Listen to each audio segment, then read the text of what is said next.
Digo esto porque este va a ser un punto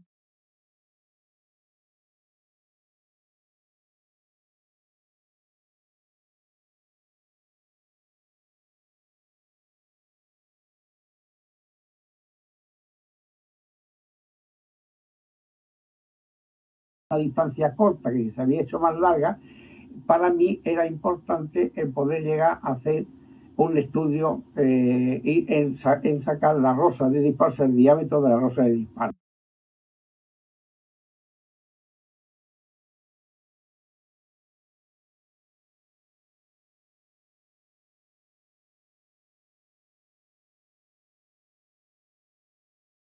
En la línea vertical, que me está dando una inclinación de disparo de 70 grados. Yo aquí aprovecho uno de los disparos que aparece de la línea que nos marca uno de los proyectiles, de los muchos que lo encontramos sobre la parte superior de la puerta del techo ya, y me sirve de referencia para yo extraer una de las trayectorias. Esto es importante porque todos sabemos que por mucho que se quiera uno disparar desde el mismo ángulo de disparo, las trayectorias varían. En una escopeta con que varíe 2 centímetros, a la larga pues ya sabemos que puede variar hasta metros, ¿no? Por la inclinación que podemos darle. Nunca disparamos dos exactamente el mismo punto. Por lo tanto, a mí me interesaba esto para conocer cuántas trayectorias yo me encontrara. Ese era el punto mío de partida, la primera, porque así yo tendría si efectivamente hacia el coche, hacia la persona, se había disparado uno o dos cartuchos. Aquí me estaba diciendo que esta trayectoria, única trayectoria que aparece en el vehículo, es de 70 grados con relación de inclinación con relación al propio vehículo. Ya con esto me voy conformando de que por lo menos al vehículo solamente le había llegado un solo proyectil, un solo disparo en los perdigones que son de pequeños. La siguiente. Bien, aquí estamos trayendo lo que se llama la rosa de disparo, por lo menos aquí en España le llamamos así. Simplemente lo que nos tenemos que poner es tirar una regla, colocar una regla, un metro, y medir eso que nos parece a nosotros que sería la rosa, pero después veremos con más tranquilidad que del metro de la línea roja que yo le marco hacia abajo, hacia la izquierda, no tenemos ningún proyectil más. Solamente aparece de la línea hacia arriba. Es decir, nos falta media circunferencia del disparo o media rosa del disparo, nos falta. La zona donde se encuentra el letrero de los 70 centímetros, esa nos está faltando. Pero sigamos, ya de momento tenemos ahí un diámetro de unos 70 centímetros. Aquí a medir fueron dos equipos y uno midió 74 centímetros y otro midió 70 centímetros. Cuando yo fui a medirlo ya en el coche, que son los impactos no varían, no se mueven, como es natural, yo medí 70 centímetros y bueno, como estaba dentro de los márgenes policiales, pues lo dejé en 70 centímetros. Por lo tanto, ya con esto yo ya tengo un punto de partida para empezar a hacer los disparos con blanco en el campo de tiro y poder obtener unos disparos cuya rosa de diámetro de la rosa de disparo me salía aproximadamente sobre 70 centímetros, que era lo que yo estaba persiguiendo. ¿Nos pone la siguiente?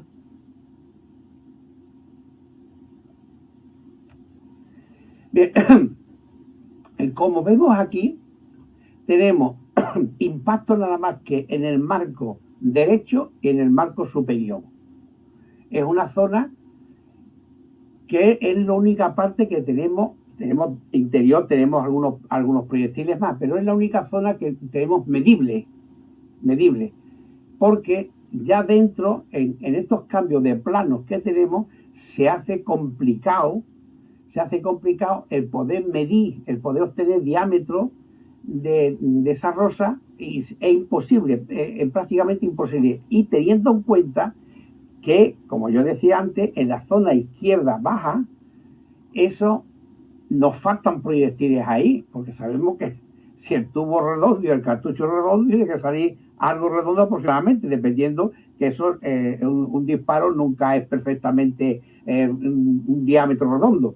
Pero en fin, aproximadamente no tiene que salir así, y aquí vemos que no. Por lo tanto, aquí se complicaba un poco el poder obtener en lo que sería el diámetro. Pero a mí me interesaba más el diámetro, lo tengo cogido desde fuera. Es un diámetro un poco error, porque estoy midiendo solamente una parte. La parte interior no puedo medirla, pero bueno, ahí la tengo. Lo complicado ahora se me presentaba en el sentido de que dentro de esa rosa, que está marcando parte de la mitad de la rosa que estamos viendo, ¿dónde fue a parar el centro del disparo? Es decir, nosotros decimos el punto apuntado.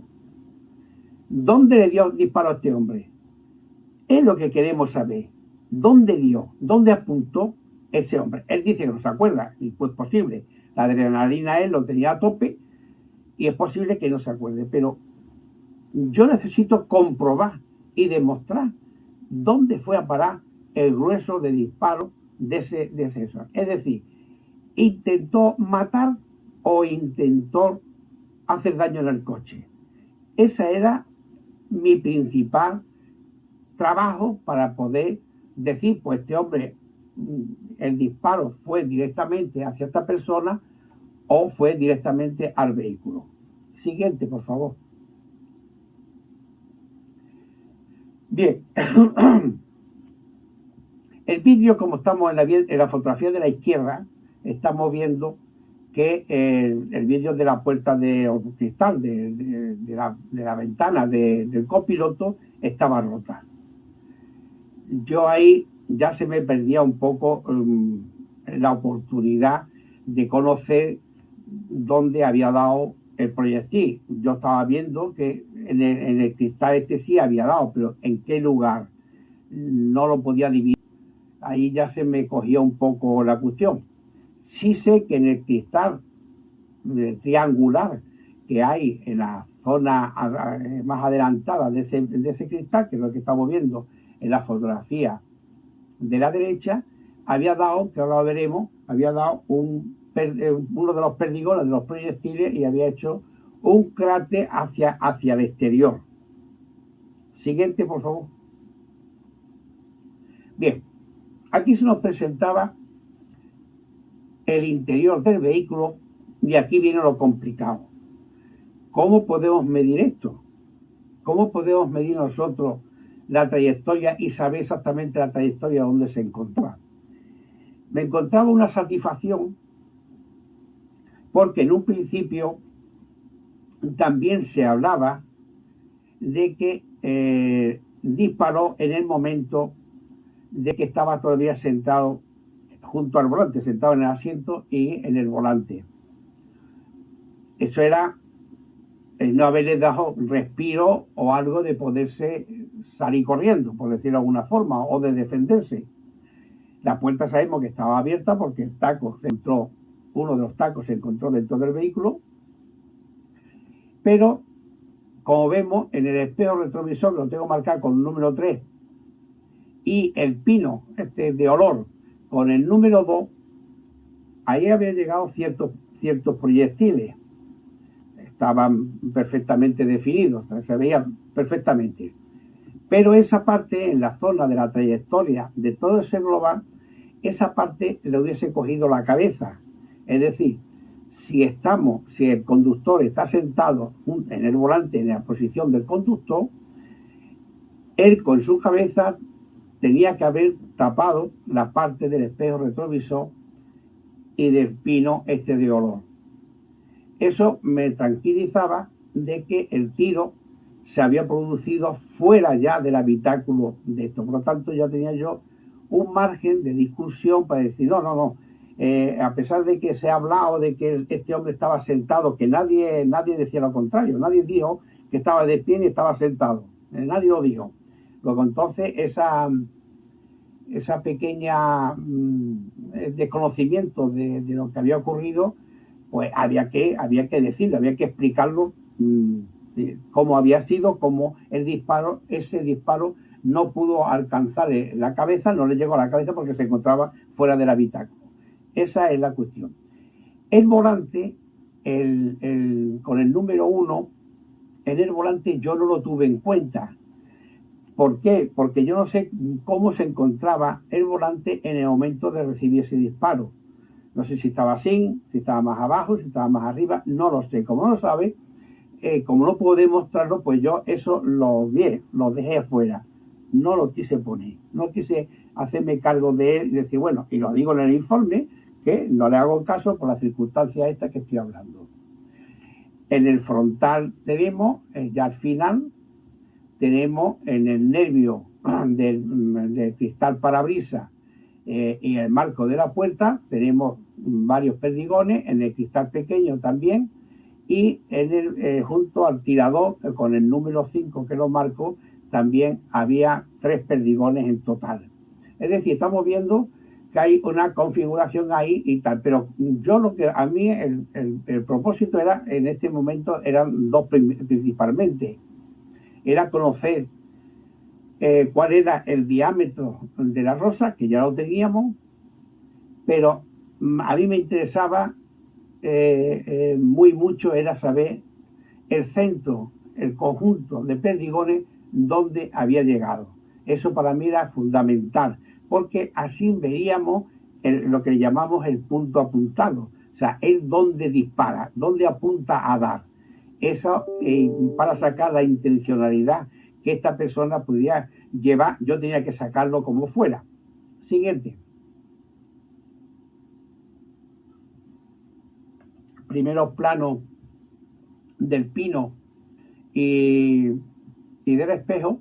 El espejo retrovisor, como ya sabemos, para los que ya conocemos, para evitar los deslumbramientos y demás, cuando viene un vehículo por detrás, lleva un doble cristal, un doble espejo, y entonces se nos complica un poco el conocer el número de impactos que había llegado. Yo no tenía tampoco mucha ilusión por saber si había sido 5, había sido 4, pero en fin, le saqué unos primeros planos de una fotografía del cristal por aquello del estudio, por conocer más puntos, y la verdad es que conseguí obtener el número de perdigones, que ya no me acuerdo, porque yo no lo puse en el informe, eso no decía nada. Sobre el pino sí pinté unos circulitos, donde están los impactos, para que unos circulitos para que se conociera los números de perdigones que había llegado ahí al circulito, pero nada más. No me interesaba el resto. ¿Le puede dar al siguiente, por favor? Bien, ya tenemos arriba a la izquierda, tenemos lo que es la zona que yo le puse unos testigos métricos.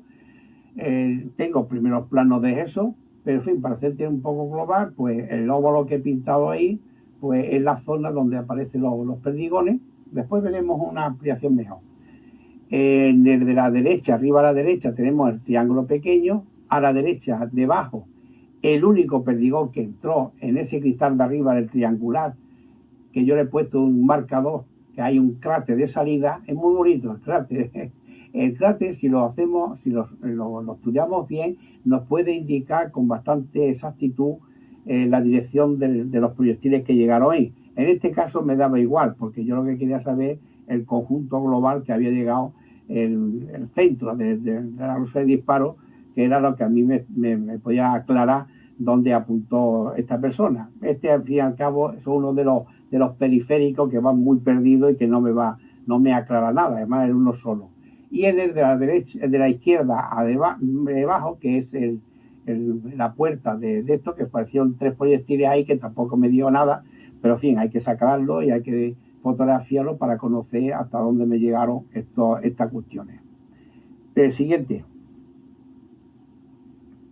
Bien, el arma de fuego era marca Beretta, semiautomática, modelo A303, único cañón de 709 milímetros, calibre 1270, diámetro de interior por 18 y tal, y con una separación entre recámaras de unos 70 milímetros. El cartucho marca Solonax, muy mala. Ya veremos cómo saco yo lo malo de este cartucho.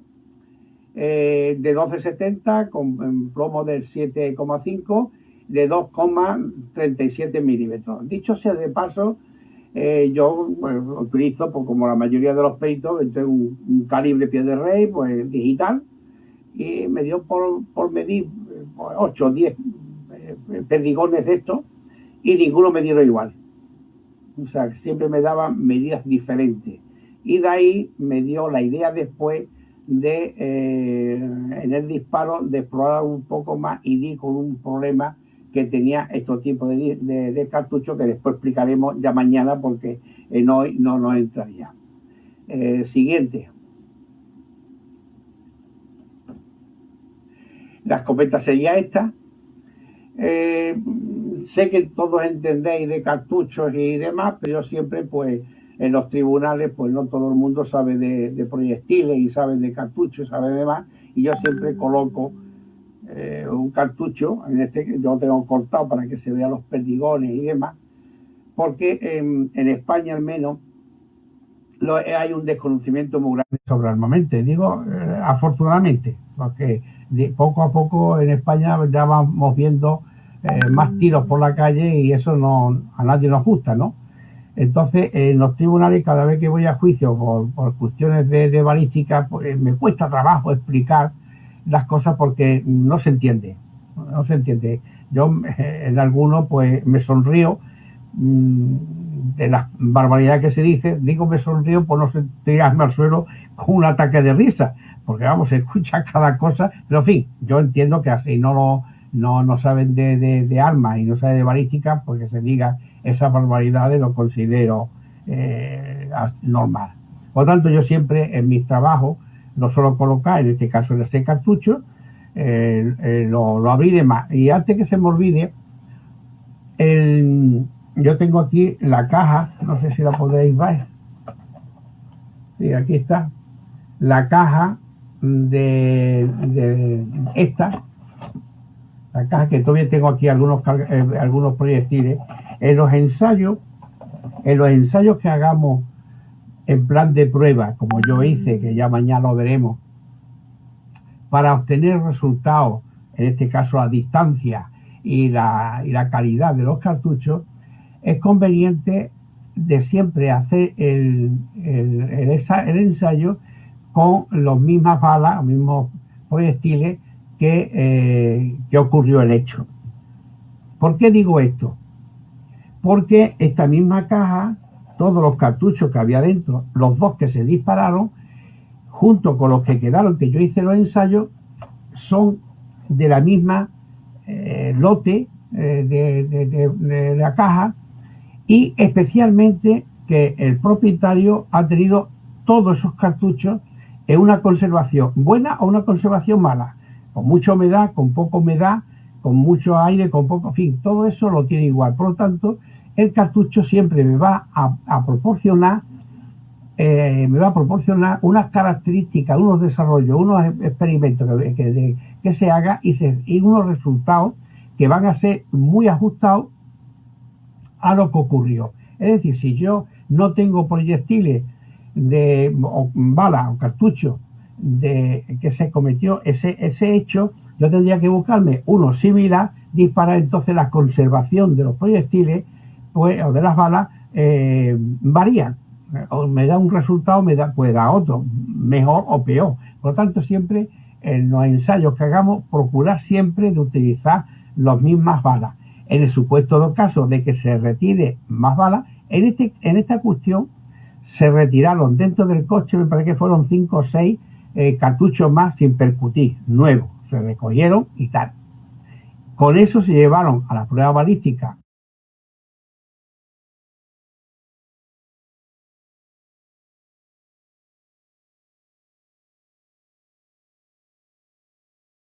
de salir de casa. Cuando coge la escopeta, cogió los cartuchos de aquí, sacó 4, 5, 20, los que fuera, se los guardó en el bolsillo y se fue a producirle el daño a este hombre. Es decir, que dejó algunos en la caja, que yo aproveché después para hacer para hacer este ensayo mío. Por tanto, siempre es un consejo que doy, porque sería una pregunta de la parte oponente a vuestra informe, y pregunta, oiga, ¿y usted este ensayo lo hizo con los mismos cartuchos o fue con otro cartucho? Entonces ahí nos pueden pillar, claro, usted ha utilizado un cartucho de mejor calidad en el supuesto de que le beneficie a la parte contraria mejor calidad, o de peor calidad si te dice si al contrario. Es decir, por tanto, siempre procuráis eso y dice, oiga, usted, el efecto es este, y no hay más. En este efecto veremos un efecto que es favor hacia mí, hacia la defensa, lo veremos mañana más tranquilamente, y veremos que me ha venido bien hacer ese ensayo. La siguiente, por favor.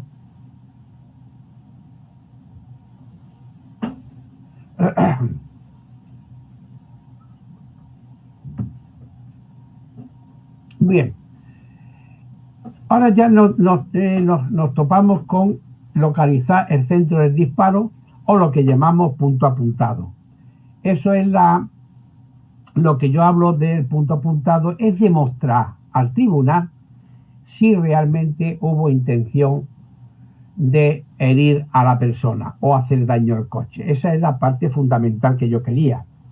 Primeramente, la dirección, o sea, la distancia de disparo, porque ya el herido decía que fue disparado a 4 metros, que era imposible, pero el segundo punto importante sería el sacar el punto que se apuntó para disparar. Ese era el punto muy importante para la defensa de esta persona. Siguiente.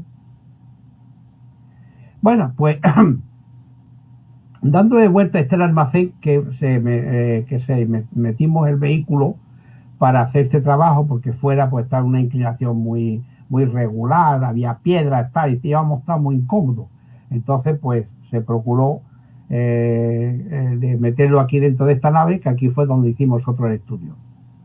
A mí se me ocurrió de estas ideas que a veces se le presenta a uno en la cabeza, de cómo yo obtener lo que sería el punto apuntado con la cámara fotográfica. Yo siempre que voy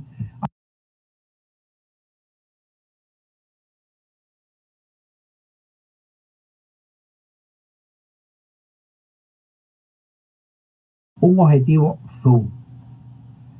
Ese objetivo zoom me va a servir a mí para orientarme aproximadamente dónde fue el centro del disparo. O sea, dónde fue a parar, vuelvo a decir, el punto apuntado.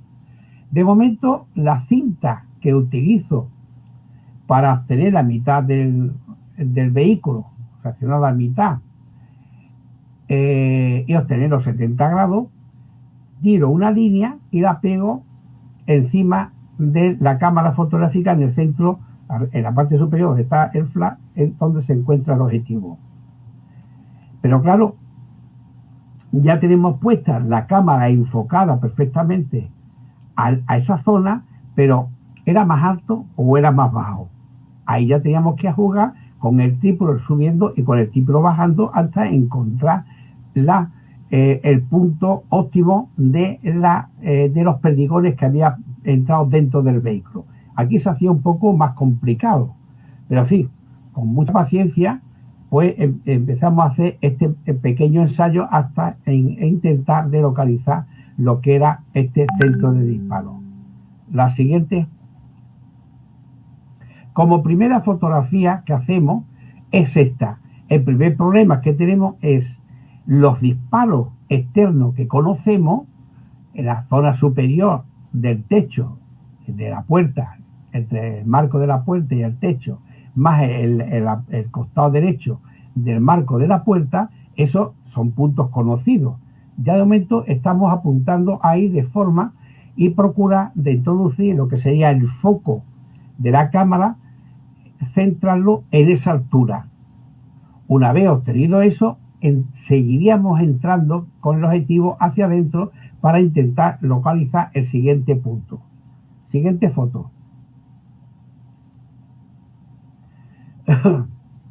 Bien.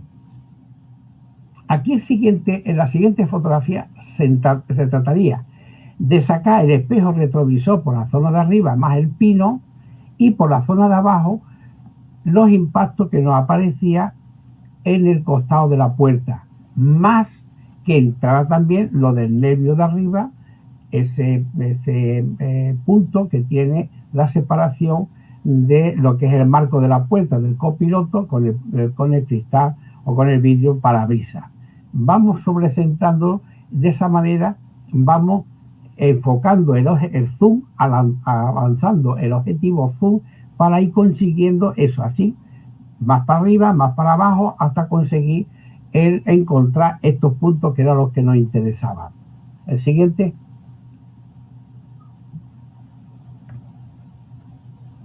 Bien, el siguiente hacemos lo mismo.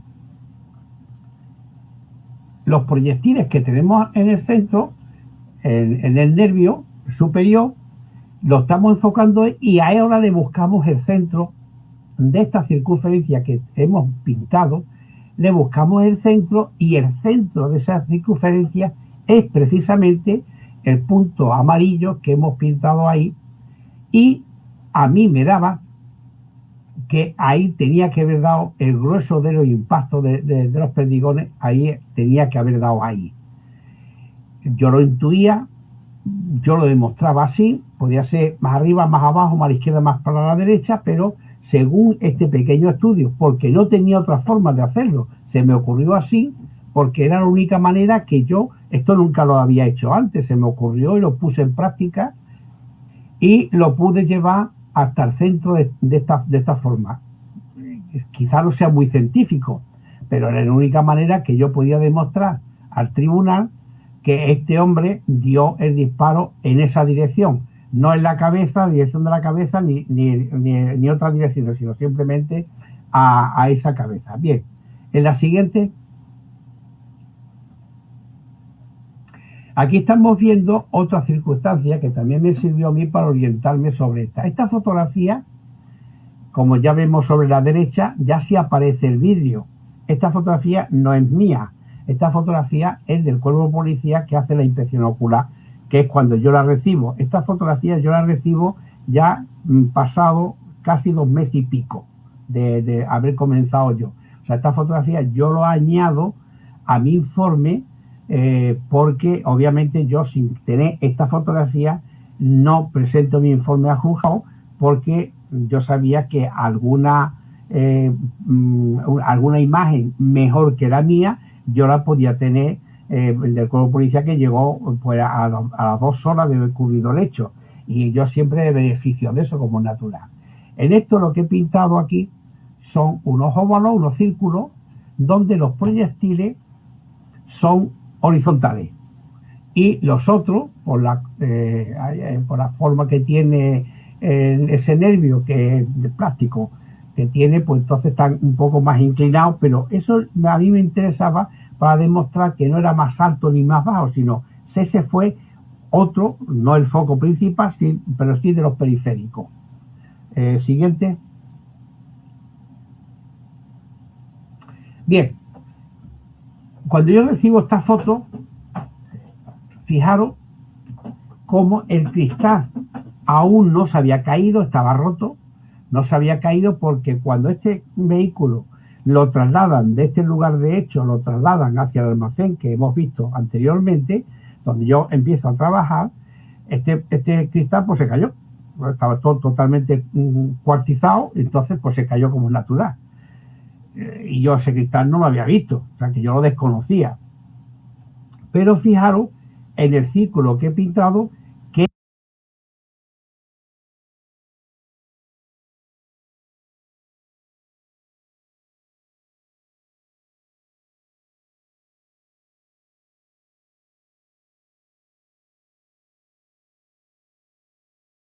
me proporcionó el centro del disparo exactamente como yo lo pretendía. Yo, para mí, que era fetén, por lo menos, yo podía discutirlo en el tribunal y decir, oiga, no, que mire usted, que es que resulta de que yo lo he hecho así, así, así, y yo creo que esto es correcto, es correcto lo que estoy haciendo. Y efectivamente, como estamos viendo, así ha sido.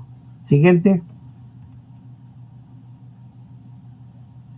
Esta es una fotografía muy interesante. Es una fotografía muy interesante.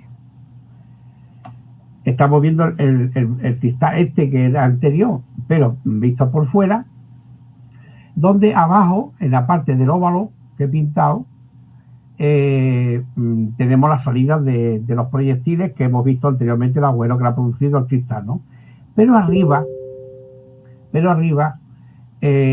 ha formado un poco una barriga, una presión hacia afuera. Esta presión es típica.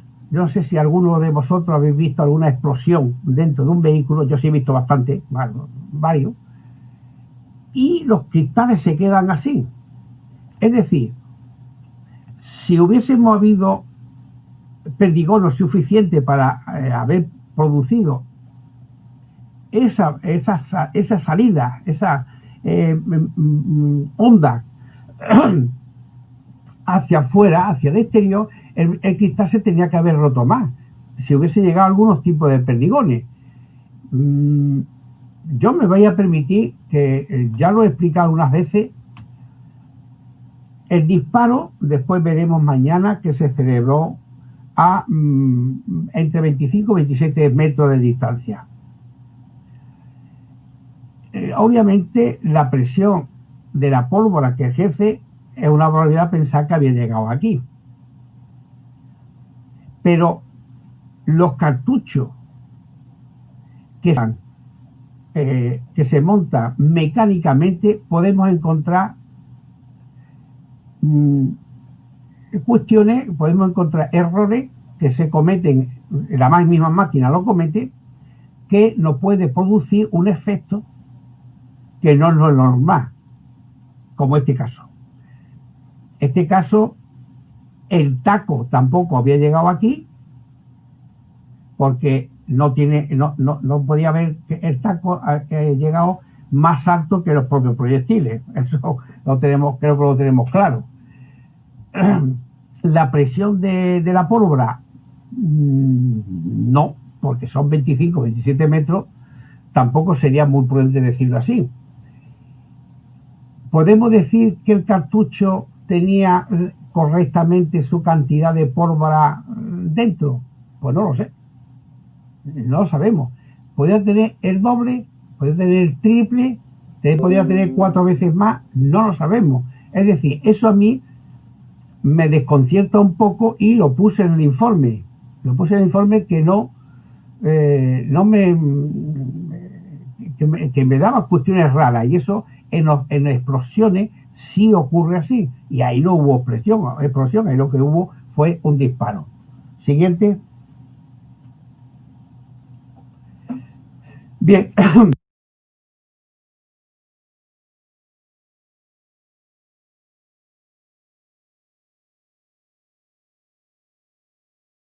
Vemos las trayectorias que yo me había basado. Estas son de los propios proyectiles, y aquí, que he pintado un óvalo, llega perdigones que pasan por aquí y perdigones que salen por el roto de la puerta, por el agujero de la puerta del cristal. Bien, esto nos llega a concluir,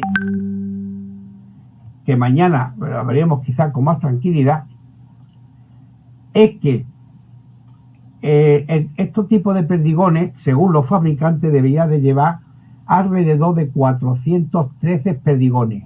Son de 3,5, y tenía que haber llevar esa cantidad de perdigones. Pero hablamos de que estos perdigones no tienen el mismo diámetro todos, es decir, algunos son más pequeños. Los perdigones se introducen en el cartucho automáticamente y va por peso. Aquí decimos que tiene 32 gramos, y cuando pesa los 32 gramos la máquina deja de inyectarle más perdigones. Es decir, podemos decir que lleva 32 gramos, pero lo que no podemos decir es el número de perdigones que llevaba. Esto va con la condición de conocer si efectivamente aquí podía llevarse 2 disparos, o sea, doble carga de proyectiles, Es decir, si son 413 o 400, como son malos, 20 o 30, pues podemos llegar muy próximo a los 900. Y 900 perdigones aquí no había. Ya de momento solamente conocemos una trayectoria, más el número de perdigones que aparece aquí, porque el herido se llevó alguno. Bien. Luego entonces ya nos vamos acercando en que vemos una sola trayectoria y vemos que el número de perdigones no obedece a dos, sino a uno solo. Siguiente. Bien, esto sería fotografía contraria. Vemos el orificio del cristal roto, vemos algunos perdigones que han pasado por encima de la puerta, del techo, como estamos viendo, y los que han salido a través del cristal. Y aquí en el suelo, en este obra que pinta en el suelo, aquí se ve perfectamente que están ahí, por un número determinado a lo que creemos que nada más queda un solo disparo. Bueno, pues ya la siguiente ya es la fin de esta primera parte, y ahora pues me someto a las preguntas que me queréis hacer. Si puede ser que algunos quieran hacerse referencia a alguna diapositiva concretamente, en la zona inferior derecha he puesto el número de diapositivas para irnos directamente a ella. Gracias, mi querido amigo. Vamos a aprender un momentito el chat, habilitarlo. Ajá. Con el objeto de que nuestros colegas hagan sus preguntas. Ya, vamos a esperar unos 2 minutitos.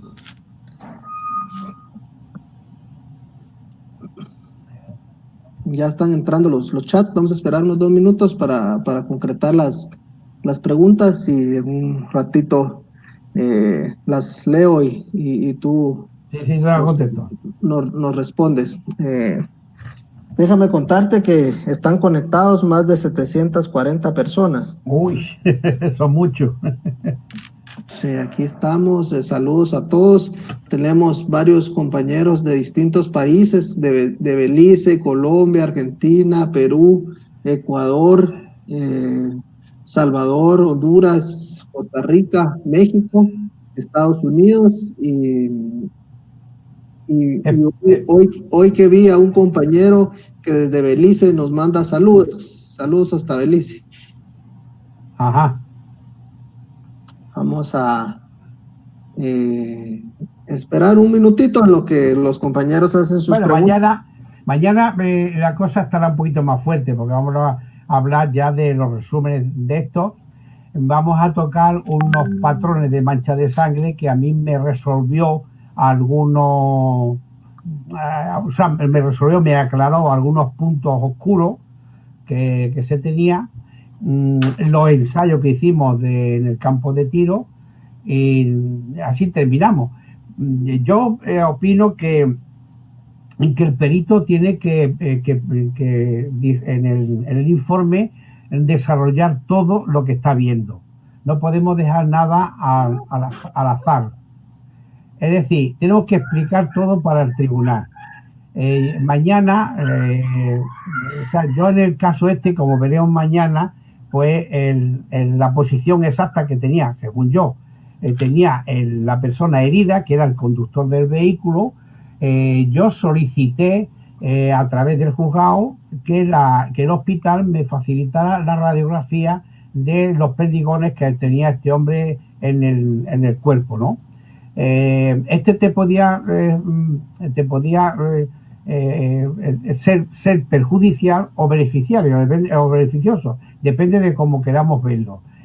Perjudicial en el sentido de que yo, como ya tenía localizado el centro, como hemos visto de disparo hoy, obviamente el centro de disparo él no se lo había llevado, porque aquí lo había descubierto, ¿no? Entonces lo solicité. Me vino casi al mismo tiempo de las fotografías de la policía, y me alegré porque saqué otros puntos interesantes estudiando las trayectorias que tenía este hombre en su cuerpo de los proyectiles. Muchas gracias, amigo. Vamos a iniciar con algunos comentarios, como Silvia Ya dice excelente, gracias por su aporte. Lisbeth Joana, saludos desde Mazatenango, saludos a Mazatenango. Andrés Inés, excelente. Elvia María Janet, excelente conferencia. Nancy Lucrecia, buenas tardes, gracias por compartir sus conocimientos. Javi René Ordóñez, excelente conferencia, saludos desde Guatemala. Diana Michelle García, ¿cómo se determina la trayectoria de una bala perdida? Una bala perdida es eso, una bala perdida. Las balas perdidas, en este caso es más complicado porque son muchos perdigones, ¿no? Pero en un arma corta o de un solo proyectil, es más fácil siempre y cuando dé en algún sitio.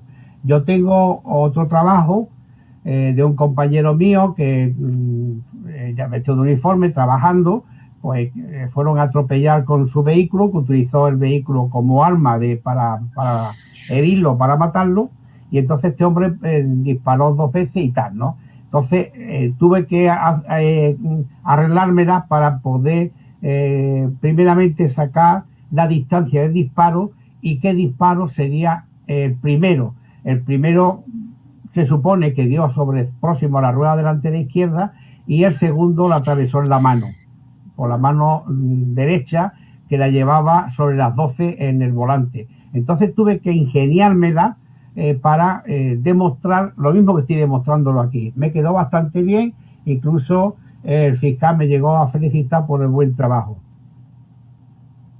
Gracias. Eso ya lo explicaremos más adelante en otra ocasión, que traeré aquí ese trabajo con mucho gusto. Muchas gracias, mi querido amigo.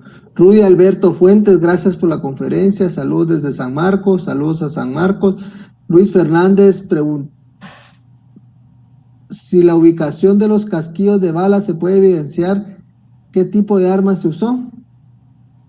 Sí, claro. Nosotros siempre sacamos el modelo y marca del arma. Se sabe, se puede averiguar, el casquillo solamente no, pero por el tipo de percutor sí se puede saber. Pero principalmente en la cabeza del cierre, una vez que se produce el disparo, estamos hablando de un arma corta, una pistola, por ejemplo, no revólver, sino pistola, que en el momento del disparo, como la explosión va hacia adelante y hacia atrás no va porque se encuentra la cabeza del cierre, deja unas marcas, una estría del corte de la mecanización de donde se encuentra la aguja percutora. Por tanto, de ahí, saberlo con exactitud, no. Ahora, junto con la uña extractora, la altura, el nivel, la horizontalidad que pueda tener la uña extractora, lo podemos saber. Y hay otro truco más que se estudia, que son las orejetas que llevan los cargadores. Cuando tú introduces una bala dentro de un cargador, en las orejetas esa que lleva, que la está sosteniendo, la inclinación que pueda tener, si es más amplia o más chica, también nos puede indicar parte del arma. Con exactitud solamente lo podemos saberlo con el proyectil. Por el proyectil sabemos el sentido de giro, el ancho de los macizos, la separación que tiene de macizo y todas esas cuestiones, ya sí nos está diciendo qué tipo de arma con toda exactitud. Pero con el casquillo es más complicado. Gracias, mi querido amigo. Claudia Maritza, excelente conferencia. Carolina, excelente, gracias por la presentación. Jacqueline, gracias, muy interesante esta conferencia. Yasmín, muy buena conferencia, saludos desde Cuilá, Santa Rosa.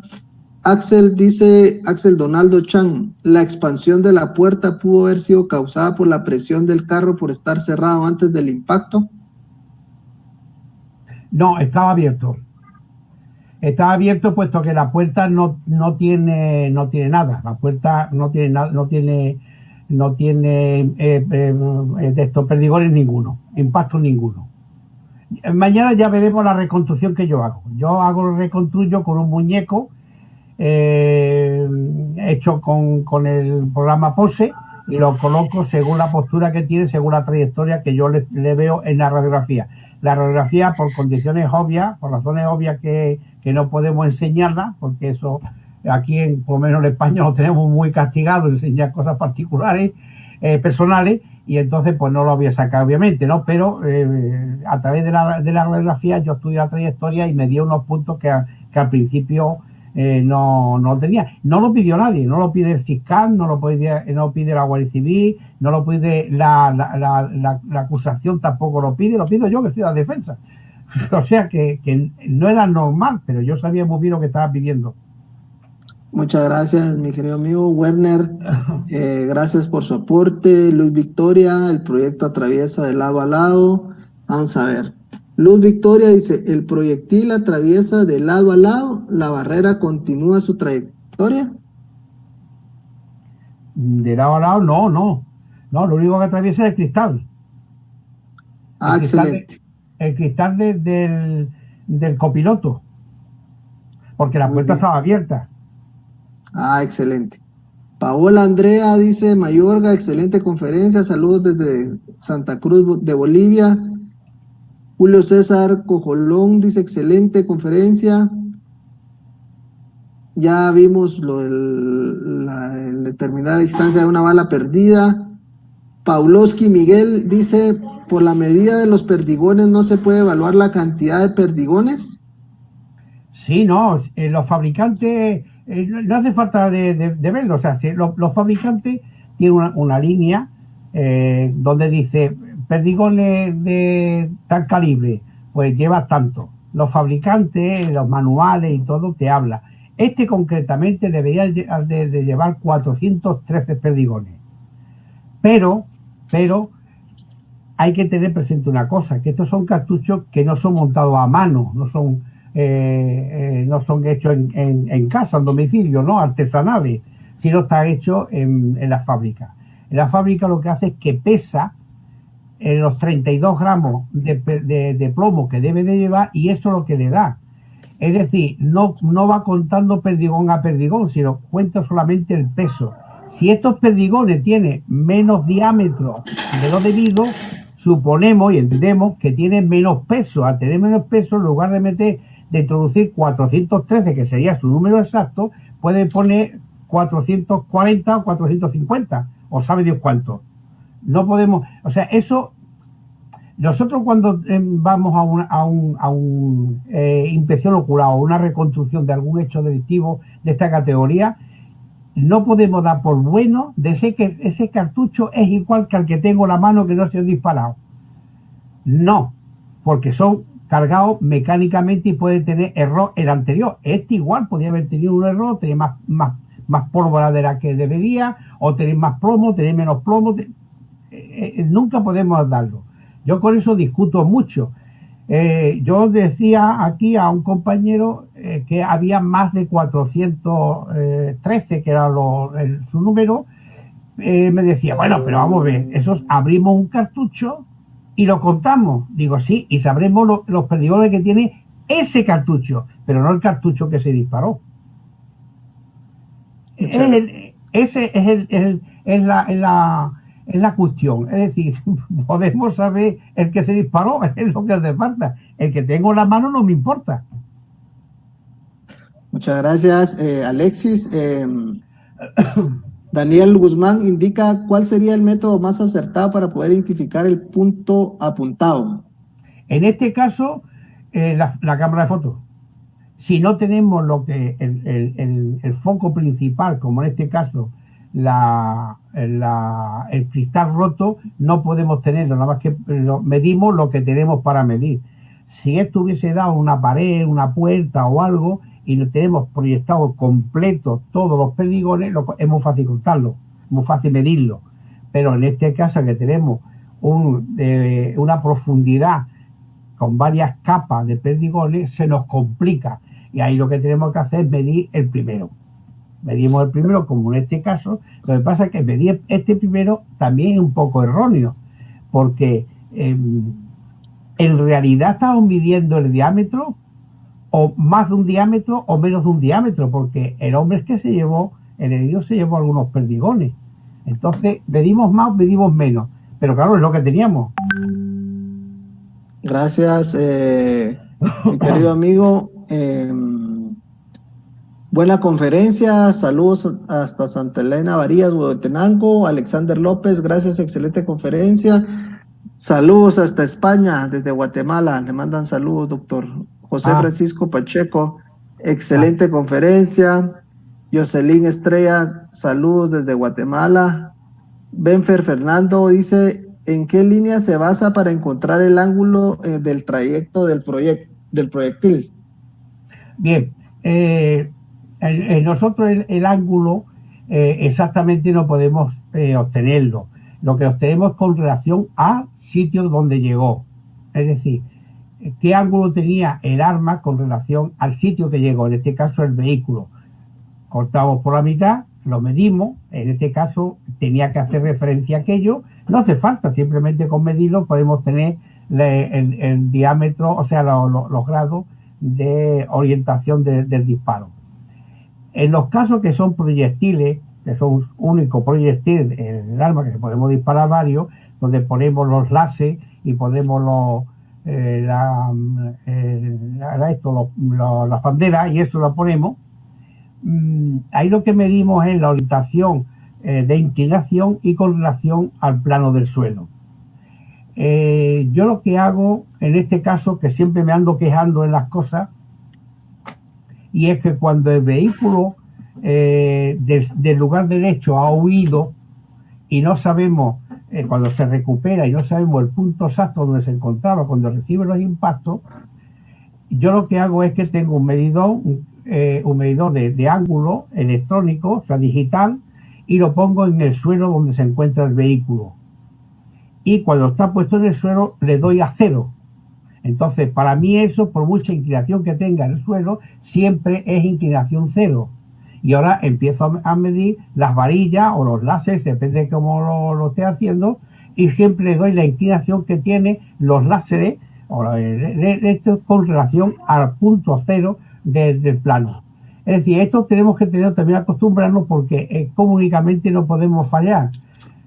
Es decir, podemos conocer la altura, si es medio el campo y demás y tal, exactamente el punto de donde disparó este hombre no lo podemos saber. ¿Qué inclinación que lleva? Pues entonces lo sacamos a través de esa trayectoria.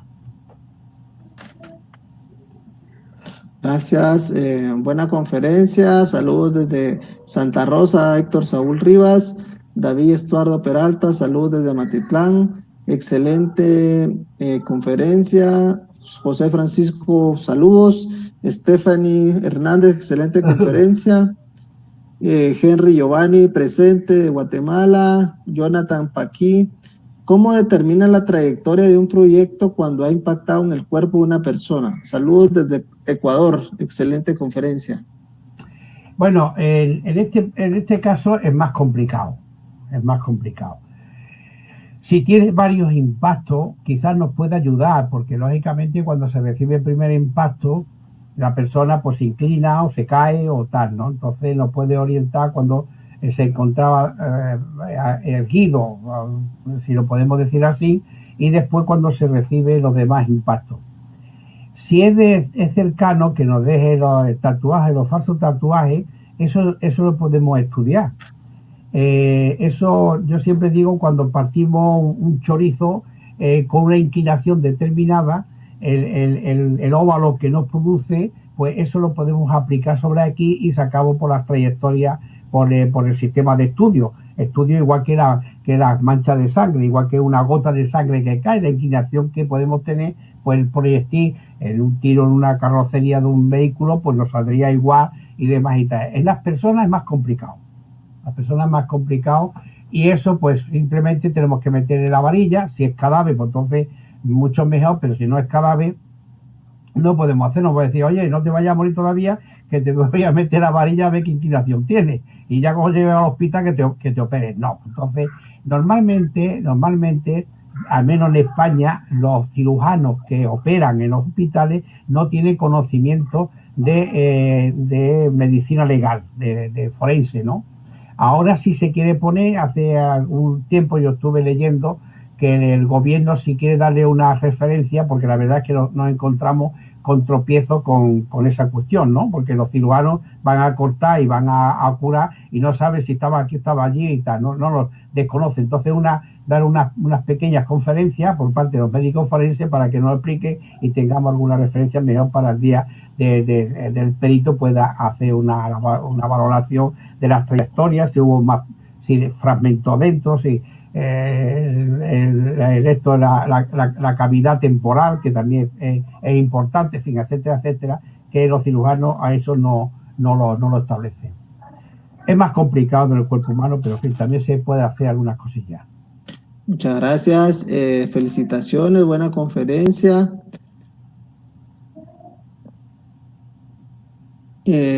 Adriana, saludos. William, saludos desde Salcajá, Quetzaltenango, saludos hasta Shela. José Roberto, según su experiencia, ¿fue difícil encontrar los perdigones? No, los perdigones estaban allí. Sí perdí uno, yo no. Los que fueron, mañana lo veremos con más tranquilidad, porque efectivamente hubo 2 disparos, pero aquí solamente al coche que hemos estado hablando, solamente al coche y a la persona, llegó solamente uno. Y mañana os veo con las fotografías y con ángulo de disparo y más que lo hago según mi criterio. Pero de todas formas, lo que sí es cierto es que no pudieron demostrar la parte contraria. Yo esto se lo puse al principio, cuando hay una ignorancia que no se explica bien las cosas, pues entonces se hace cada uno, el de la defensa piensa que no ocurrió tan grave y el de la acusación, pues aquello es grandísimo, vamos, que no lo mató de milagro.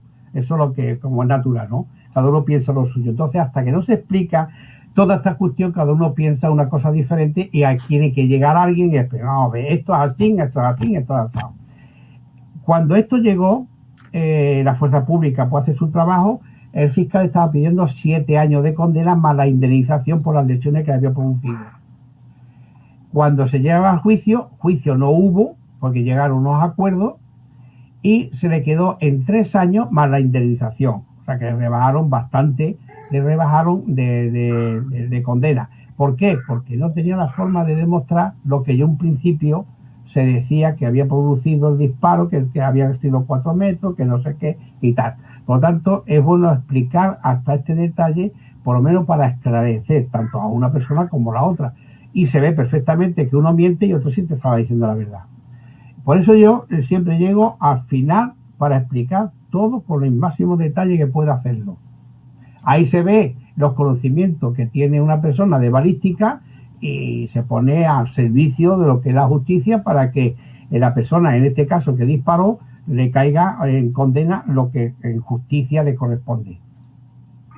Gracias, mi amigo. Gracias por los conocimientos impartidos. Excelente conferencia. Tania Michelle, Luis Victoria, Ramiro Popol aquí dice: gracias por los conocimientos impartidos y los que hacen posible esta conferencia. Según su experiencia, ¿cuál es la forma correcta de embalar un vehículo para preservarse la evidencia? Aquí lo que se hace es que la grúa se lo lleva en un camión y ya está, siempre está muy cerquita del lugar donde se va a custodiar. Embalarlo, es que depende, si en este caso no habrá gran cosa para custodiarlo. Si es por fuera, si hay, tiene mancha de sangre, unos patrones de mancha de sangre que veremos mañana, pero con la puerta cerrada ya ahí está custodiado. Pues ponerle una funda de tela, si es posible, una vez que ya se ha dado los reactivos para búsqueda de huellas dactilares, si acaso hiciera falta antes de tocarlo, y simplemente después llevarlo a un almacén donde esté siempre protegido de la climatología, porque llueve, del polvo también es importante, y nada más.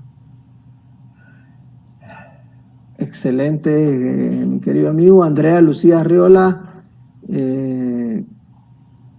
dice: ¿cuál es el motivo por el que existe menor cantidad de perdigones? ¿Tiene que ver con la marca de cartucho? ¿Menos cantidad, ha dicho? Sí, menos cantidad, correcto. ¿Cuál es el motivo? Ah, ya. Ajá. No, en este caso no había menos, había más.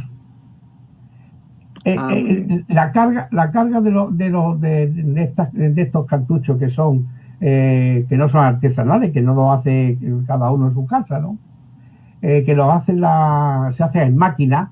Ahí la máquina lo que hace es encima del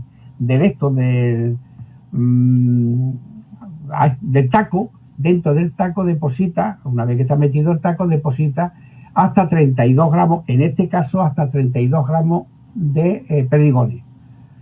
Si los perdigones son más pequeños, cabrán más perdigones. Si son de su tamaño, pues exactamente tiene que haber 413, es lo que tiene que haber, según los fabricantes. Eso depende mucho de tal.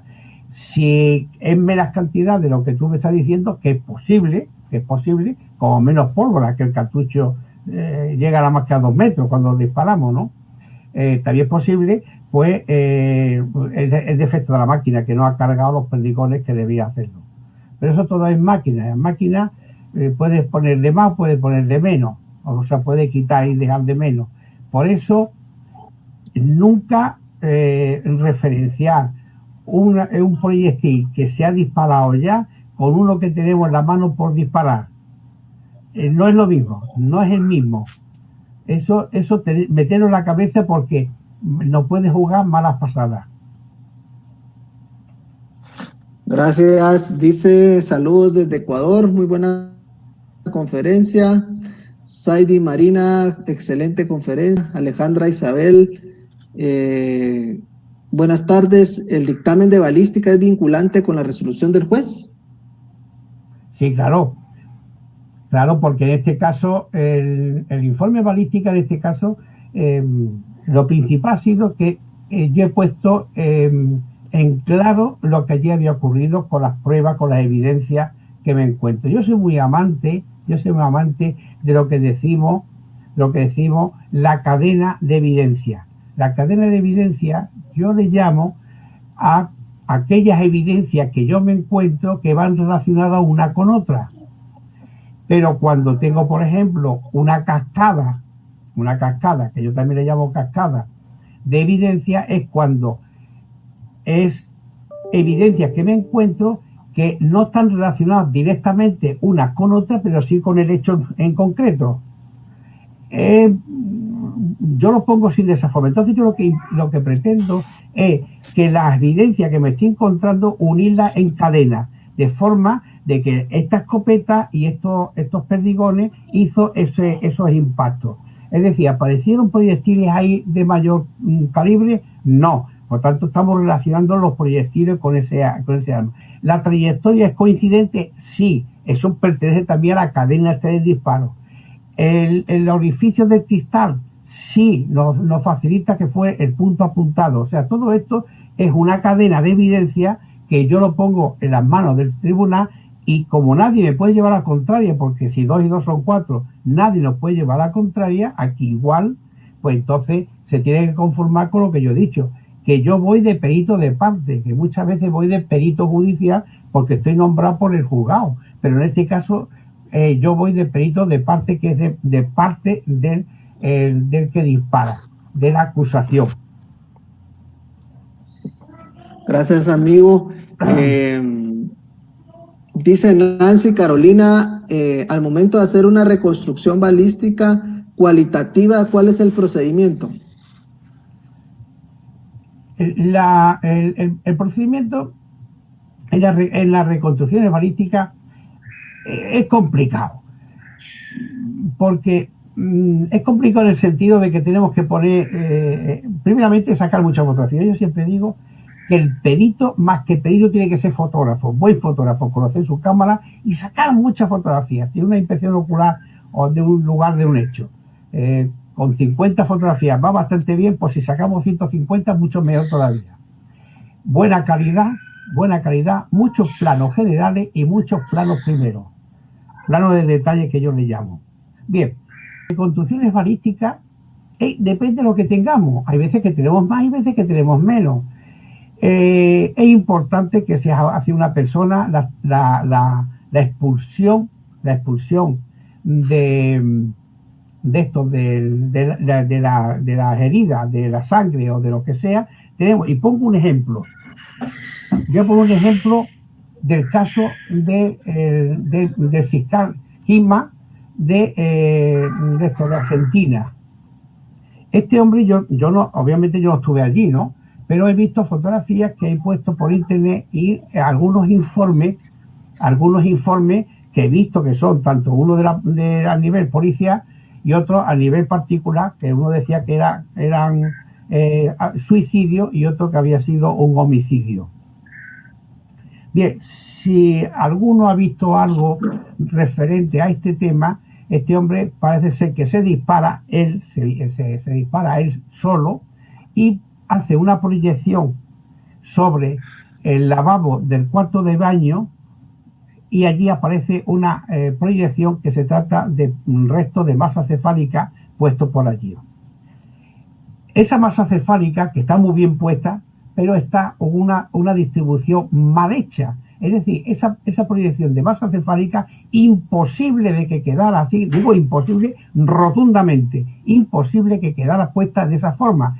Esa masa cefálica fue puesta con la mano, guiado algún trapo, alguna bayeta o algo, y puesto por allí para que diera aquello. Es decir, eso es una representación, no es real. Por eso te digo que hay un cono de deflexión, y ese cono tiene que salir perfecto. Si no ha salido perfecto, eso ha sido montado. Ahora digo que todos los elementos de una reconstrucción de balística, si hay lesiones, si hay gotas, mañana veremos aquí mancha de sangre y vamos a ver detalles muy curiosos que me surgen. Ya mañana lo veremos más tranquilamente con las fotografías que presentaré y veremos hasta qué detalle estudio yo para sacar las conclusiones que me hace falta a mí. Jessica Beltrán dice saludos desde Ecuador. Carla María, excelente ponencia. Jesús Arturo Cruz Ábalos, buenas noches, muy buena conferencia desde Perú. ¿Cuánto tiempo toma realizar una reconstrucción de balísticas usando la tecnología? El estudio es un estudio de cualquier categoría, no hay tiempo. Puede tardar 2 horas o 4 días. En un incendio, que también soy especialista de reconstrucción de un incendio, el estudio de un incendio, lo mínimo de una vivienda de 100 metros cuadrados, te puedes llevar perfectamente una semana o semana y media. En balística, es que depende cuántos disparos hay, cuántas trayectorias vas a encontrar. Nunca el perito en reconstrucción no tiene que tener prisa para nada. Hacerlo tranquilo, primeramente toma la fotografía, que nadie se acerque, muchas fotografías, y cuando hemos terminado de reportaje fotográfico, vamos a estudiar los elementos. Y vamos estudiando los elementos y según vamos viendo lo que nos salga, vamos siguiendo fotografiando con primeros planos. No tenemos prisa, no se puede decir que sea 2 horas, ni 4 horas, ni 20, ni 4 días, lo que haga falta. Gracias, mi querido amigo. Hay una pregunta. A ver, aquí estaba. ¿A qué se refiere a la toma de fotografías para la rosa del disparo? En cuanto al punto apuntado, tipo de lente usado. Sí, la rosa del disparo, ahí la tenemos parcial, como hemos visto. No está completa, la otra completa la tiene el herido. Que mañana lo veremos con más detalle, porque ahora estamos estudiando nada más que la reconstrucción de lo que tenemos, que es el vehículo. Como me falta esa parte de los balines, de los proyectiles que se lleva puesto el herido, eso lo desconozco, lo desconocía en aquel momento, ¿no? Y ahora sí, por supuesto, a través de la radiografía. Yo lo que pretendo es, como parte fundamental de mi estudio, es saber dónde apuntó este hombre. Yo no sé dónde apuntó, pero yo quiero saber dónde llegó. Si averiguo dónde llegó, que lo averigüe, pues ahí le puedo decir al tribunal, oiga, no, este hombre apuntó aquí, porque aquí dio. Y eso sería bueno para él, porque él no disparó directamente a la persona, sino disparó al coche, que es lo que había. Porque el disparo fue al coche, que le podía haber pillado, haberle dado más. No, a ver, un tirador de esta categoría, que este hombre lleva disparando a piezas pequeñas, a una tórtola en vuelo, una paloma en vuelo, dispararle y le darlo en la tumba, pues la verdad es que tiene que tener cierto arte para hacerlo. Luego entonces una persona de esta envergadura, que era una persona pues de un 180 por lo menos, de 175, 180 de altura, corpulento, y hombre, yo lo digo por la fotografía, yo personalmente no lo conozco. Y haber fallado de esa forma, porque a él no le ha dado, o sea, le ha dado los perdigones remanentes. Saludos a Cobán, Salcajá, podemos hasta Santa Cruz del Quiché, Daisy Pamela, un fuerte saludo, Hugo Leonel.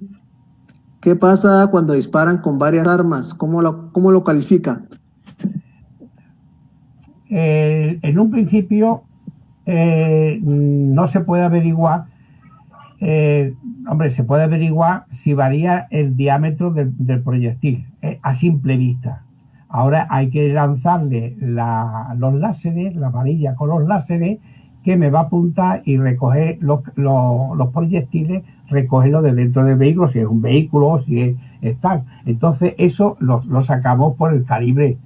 El calibre, el rayado del proyectil, el número de estrías que pueda tener, las inclinaciones que tiene con relación a la base, todo eso nos va a facilitar para conocer qué tipo de arma se trataba. Pero primeramente hay que meter las varillas, meter los láseres y sacarle dónde dio la trayectoria que ha marcado, que un vehículo en este caso, si nos está marcando lo que es. Hay proyectiles que no se puede recuperar. En el ejemplo que yo ponía antes del compañero este mío que fue atropellado, bueno, no llegó porque este disparó, pues uno de los dos proyectiles no lo conseguimos. El otro proyectil se lo sacó entró por entre los dedos de la mano derecha y se lo cogió en el antebrazo, se le salió el proyectil, que se lo sacó por cirugía. Ahí le hice también un pequeño estudio, fijaros, ya que ha llegado este tema, donde la camisa del proyectil la dejó cuando atravesó el parabrisas, y a él en la mano solamente le entra el plomo. Yo me fui al juzgado, pedí el plomo, y el plomo lo fotografié y le hice un estudio, porque no es la primera vez. Aquí se trata de que el herido, no en el caso que estamos explicando, sino en el otro ejemplo que ponía, se trataba de un narco muy perseguido policialmente y demás, y entonces como ha recibido un disparo de un agente de la autoridad, pues enseguida pues empiezan a poner las cosas pues muy malas cosas, ¿no? Decía, añadí, como en este caso que estamos explicando, que dice que les disparó a 4 metros, y era imposible, mañana lo veremos más tranquilidad. Entonces yo hago el estudio del plomo, porque no es la primera vez que el herido empieza a decir, no, es que cuando yo salgo del coche, él me dispara y me da en la mano. Es decir, ya no hay una defensa. Ahí el otro estaba totalmente desarmado, y entonces le dispara. Yo tuve que hacer un estudio del plomo para demostrar que antes de llegar a la pasada por un objeto, que le había hecho unos mordientes, unos arañazos al plomo, y era el propio vidrio del parabrisas. Es decir, cuando le da la mano es un blanco, es un segundo blanco, por decir una forma. Primeramente llega en el cristal y después le da en la mano. Y yo por eso hice ese pequeño estudio, viendo que este hombre pues podía decir que me disparó directamente cuando yo estaba fuera del coche. Gracias, mi amigo. Hemos terminado con las preguntas el día de hoy. Quiero agradecerle a todos los oyentes, especialmente a ti, por darnos esos maravillosos conocimientos, estar pendiente y máximo de experiencias reales, de casos reales, y gente que tiene experiencia como tú de más de 30 años. Quiero desearles una feliz tarde a todos mis compañeros. Ya estoy pasando por los pasos de los 40. Pero eso me hace ser más viejo. Eso me callo. Bueno. Entonces, claro, cuanto más años después. Quiero agradecerle y te dejo uso de la palabra. Y recordarles que mañana a la misma hora vamos a estar con la segunda parte Estén pendientes, pasen una feliz tarde. Te dejo el uso de la palabra para que te despidas, mi amigo. Gusto saludarte, que pases una feliz noche. Pues nada, muchísimas buenas noches bueno, en mi caso, para mí, aquí tenemos la 1:30 de la madrugada, ya dispuesto para soltar aquí todos los bártulos y irme a la cama y mañana continuamos. Así que mañana está un poquito más cambiado, más fuerte de bombo, más fuerte de cosas, de detalles, y en fin, lo veremos mañana con más tranquilidad, con más imágenes como hemos puesto ahora y todas estas cosas para que lo veamos muy, muy bien. Y mañana también tocaremos lo que son unos patrones de mancha de sangre, que veremos unas cositas interesantes. Buenas noches a todos, buenas tardes a los que sean de tarde y para mí buenas noches. Hasta mañana si Dios quiere.